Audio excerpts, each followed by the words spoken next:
5,000 Palestinians killed, more than 2,000 Palestinian children dead, more than 1,000 Palestinian women dead, more than 15,000 Palestinians injured, and nearly 2 million Palestinians displaced.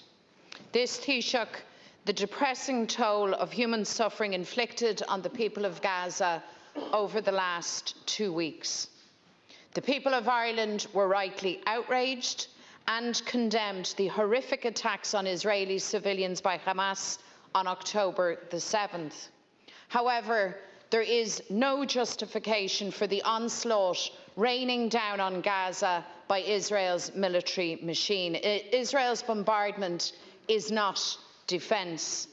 The killing of more than 2,000 innocent children is not defensive. And we've all seen the pictures of inconsolable parents carrying the broken bodies of their dead children.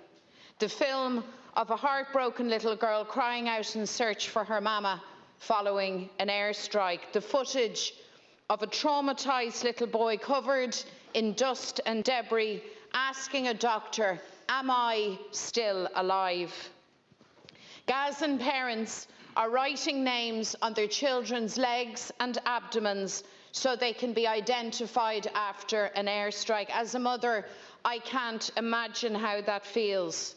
To write your child's name on their body while they are warm and breathing so that you might know them when they are cold and still. No, this is not defence, this is a massacre. A brutally violent, offensive military campaign. Hundreds of schools in Gaza have been destroyed, its health infrastructure obliterated. The hospitals that remain functioning are quickly running out of fuel to keep generators going. As food runs out, the people of Gaza face starvation. As clean water runs out, they face the prospect of cholera. And as they run out of the basics needed to survive, they are trapped with no way out.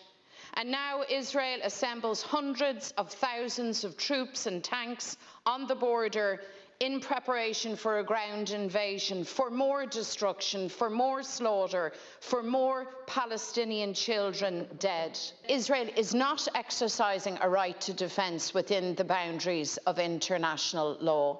You identified yourself collective punishment by Israel. You identified that correctly as a clear breach of international law. Caithfidh Israel stopachar lena maru in Gaza. Ní mór de ceannairí Eorpach sus cogaí umlán loireach a éileamh. Taoiseach, the people of Gaza stand now at the threshold of annihilation. And nobody can say they didn't see, nobody can say they didn't hear, nobody can say that they didn't know. This is happening in full sight of the world. Calling for a humanitarian pause isn't good enough. Pausing the slaughter to facilitate aid into Gaza only to allow the slaughter resume is a most perverse interpretation of humanitarianism and cannot be the international community's response. The only truly humanitarian action is a full and immediate ceasefire and then aid delivered to Gaza without the threat of attack.